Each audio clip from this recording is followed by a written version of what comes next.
કચેરી બહાર ઘર્ષણના મામલે સાબરકાંઠા પોલીસે મહત્વનો ખુલાસો કર્યો છે। ઈડરના જીજવા ગામના યુવકના મોતના પીએમ રિપોર્ટને લઈને ખુલાસો કર્યો છે। મૃતક અશોક પટેલને કોઈપણ પ્રકારની બાહ્ય ઈજા પહોંચી નથી તેવું હિંમતનગર ડીવાયએસપીએ જણાવ્યું છે। ફોરેન્સિક પીએમ કરાવાયું અને જેનું પ્રાઇમરી કોઝ ઓફ ડેથ સામે આવ્યું છે। હિંમતનગર પોલીસે 74 વ્યક્તિ સામે નામજોગ અને 1000ના ટોળા સામે ફરિયાદ નોંધી છે। બાળના કોંગ્રેસના પૂર્વ ધારાસભ્ય અને સાબરડેરીના વર્તમાન ડિરેક્ટર જશુભાઈ પટેલ સામે ફરિયાદ નોંધાઈ છે। સાબરકાંઠા બેંકના પૂર્વ વાઇસ ચેરમેન રાજેન્દ્રસિંહ ભાટી સામે પણ પોલીસ ફરિયાદ નોંધવામાં આવી છે। પોલીસે 47 વ્યક્તિની અત્યાર સુધીમાં ધરપકડ કરી છે। ઝડપાયેલા આરોપીઓના નિવેદન નોંધી વધુ આરોપીઓને ઝડપવા કાર્યવાહી તેજ કરવામાં આવી છે। પોલીસ કર્મીઓને નિશાન બનાવી પતાવી દેવાની બૂમો પાડી પાઇપો વડે હુમલા કરાયા હતા। 4 પોલીસ કર્મીઓને ઈજા પહોંચી હતી। હુમલો કરી પોલીસના 4 વાહનોને નુકસાન કર્યું હતું। સાબરડેરીની મિલકતને પણ નુકસાન પહોંચાડવામાં આવ્યું છે। હિંમતનગર પોલીસ અપક્ષ ધારાસભ્ય ધવલસિંહ ઝાલાની ભૂમિકાની તપાસ કરશે।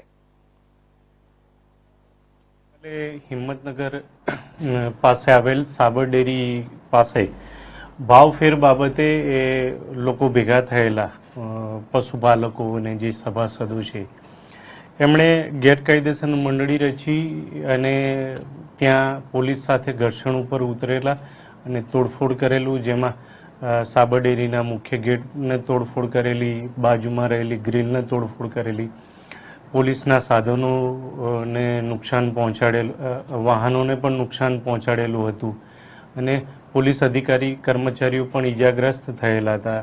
આ ગેરકાયદેસર ટોળાએ પથ્થરમારો કરેલો અને જે નેશનલ હાઈવે છે ત્યાં આવતા જતા વાહનો રોકવા પણ પ્રયત્ન કરેલો, જેને યોગ્ય બળ પ્રયોગ કરી પોલીસે વિખેરી નાખેલા અને આ બનાવ સંદર્ભે હિંમતનગર એ ડિવિઝન પોલીસ સ્ટેશન ખાતે એફઆઈઆર રજીસ્ટર કરવામાં આવેલી, જેમાં 74 આરોપીઓ સામે નામજોગ ફરિયાદ દાખલ થયેલી છે અને અન્ય 900 થી 1000 વ્યક્તિઓના ટોળા વિરુદ્ધ ગુનો દાખલ થયેલ છે।